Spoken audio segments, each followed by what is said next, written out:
Hey everyone, so it's been a while since you've seen my face, and I mean, not like you missed my face, but it felt weird. So I'm not doing a full lecture today. As you can probably tell from the change of decor, this is the sewing room, um, which is not clean. Anyway, so I am changing up the syllabus and changing up your project for this week. Instead of doing the Halloween character tutorial, I'm going to have you all do a second animal project.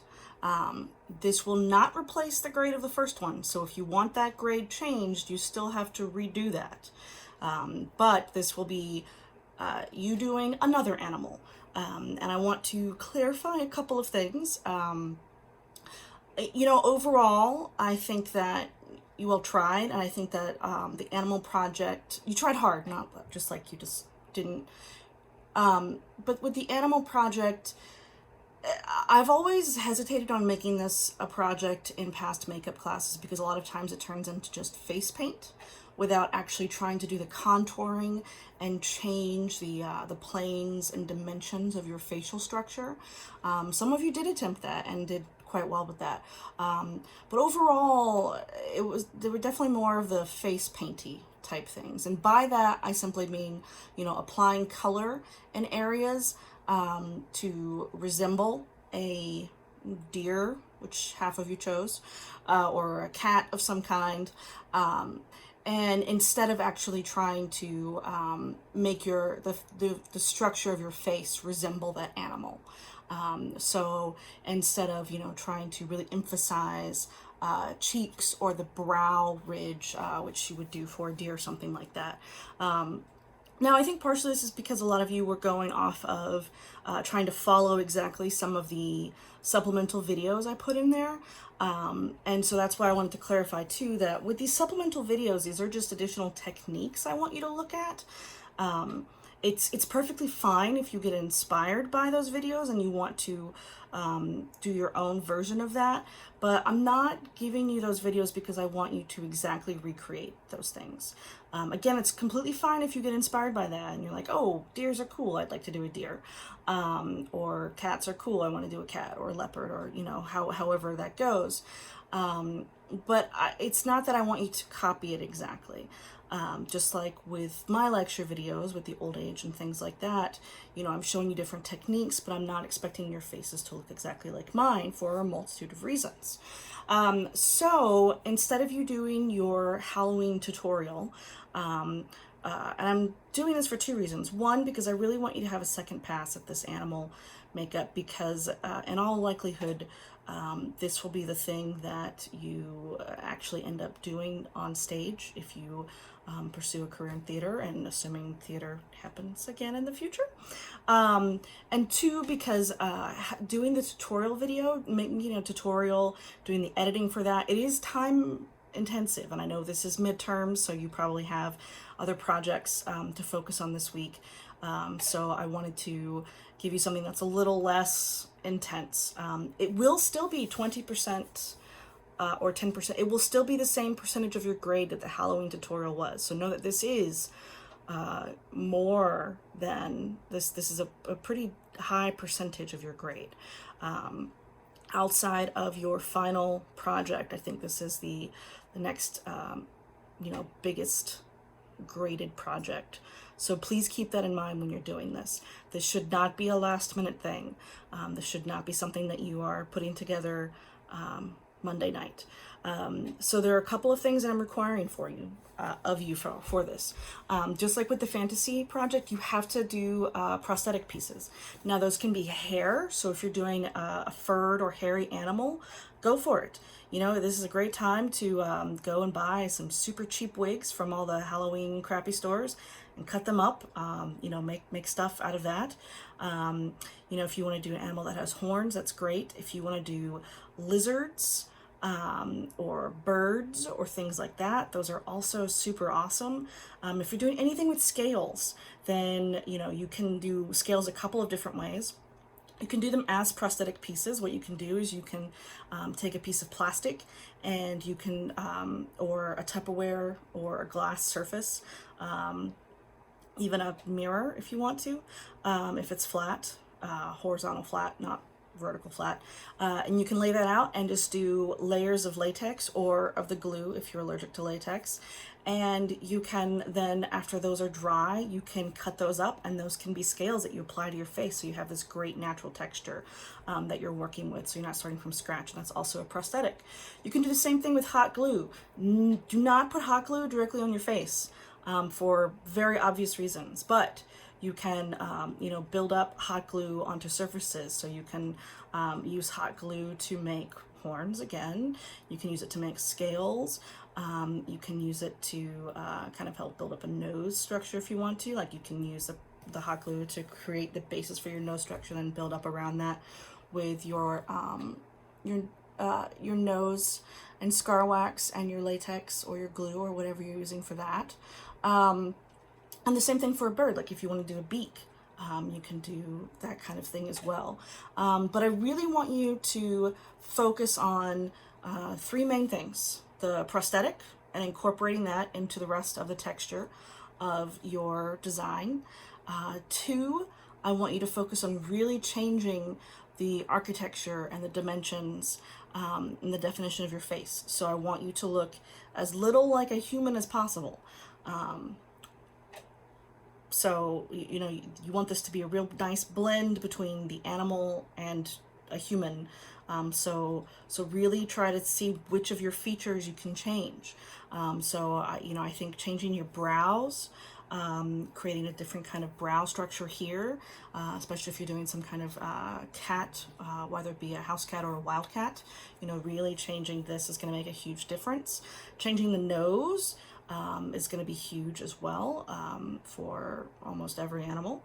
And then also the cheeks, the forehead, things like that. Really think about how you can change your existing facial structure. And then three, blending. Some of you actually did exceptionally well with the blending for this, the first animal projects. I think that was probably the most frequent good thing I said about your work was collectively was that a lot of you had really good blending. So really focus on that as well, because blending is going to be your friend. Really think about how you can create clean, really nice defined lines. Think about how you can create shadow and highlight. You really want your entire face to be very three-dimensional, not just the actual three-dimensional prosthetics that you're adding to your face, but everything else too. You don't want it to be flat and face painty. You really want to have nice definition in there. So really think about those three things, about your prosthetic and blending that into your face. Think about your facial definition, facial structure, and think about blending overall. Really focus on those. And when you're doing your research images, and please remember that you have to have more than one research image. Again, you can use other people's existing makeup blending if you want to, but I also need you to include multiple research images of the actual animal that you are going for as well. Because I want you to really look at that facial structure, and I want you to think about how that would be superimposed on your own face. As part of that research, I also want you to include two sketches that show different or revised attempts at blending animal and human features. Have your makeup chart that again needs to list all the things you use, and you also need to show on the chart. You can either use your makeup to color it in or color pencils, or if you're doing it digitally, that's great too. A lot of you have been doing that, and those are great. Make sure you include those. Make sure you have your photos of your face before you put makeup on and then after from your angles. Please make sure that you have the full character description. There is a word count that I have not really been holding you to as a class, but most of you don't make that word count. But starting with this project from here on, we're going to really focus on meeting the requirements for these last few projects. So keep all of that in mind. I also want to say you all are so close to the finish line. I know it doesn't feel that way, but we're more than halfway there now, and you're doing great. Really 2020 is a mess. And you all are doing good. You're not just surviving, but you're doing good. So please keep that in mind. Again, I know we're heading into stressful times with midterms coming up and with everything coming up in the world and life and everything. But hang in there, and you are doing good work, and I am really happy to have all of you in the class. Please make sure that you are commenting on the forum discussions. It's not just making your own post, which most of you are doing, but you also need to make sure that you are making 2 additional comments on your classmates' work. If you go back and make more comments and you engage in actual discussions, I'm totally going to give you extra credit for that. So say that someone puts a comment on your initial post. If you go back and respond to them, I'll give you extra credit. If they then respond to you and you guys have a discussion, I'm totally giving both of you extra credit, because that's the point of the forum, is to create that kind of back and forth and engagement that we don't get because we're not meeting face to face. I want you to really,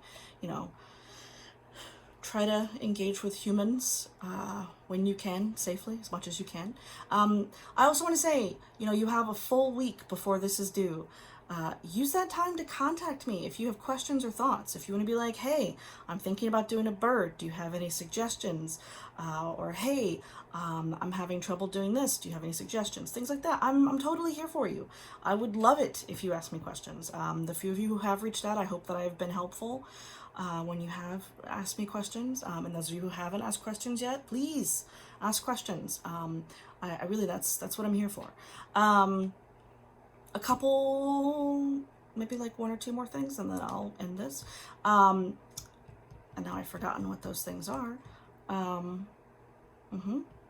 Cool. Okay, yeah, I don't know. I make sure you're going through and checking your messages from me. Make sure you're checking your grades. Whenever I grade your things, it should be sending you a message with the comments I posted on there. Some of you, I've asked you to turn in additional things or to redo certain things. Make sure you do that. Midterm grades do get posted this Tuesday, which is October 13th. So when I post those, just know that, the grades that are included in that can still be changed. I'm still giving you the chance, like I said at the beginning of the semester, to redo your work. So, don't panic, but also, take a good look at that and look at my comments that I've been giving you and think about how you can change things if you want to, or how you can keep on going if you like where your grade is at. I also want to point out that you do, at the end of the semester, you have your final project, and you also have a film analysis due.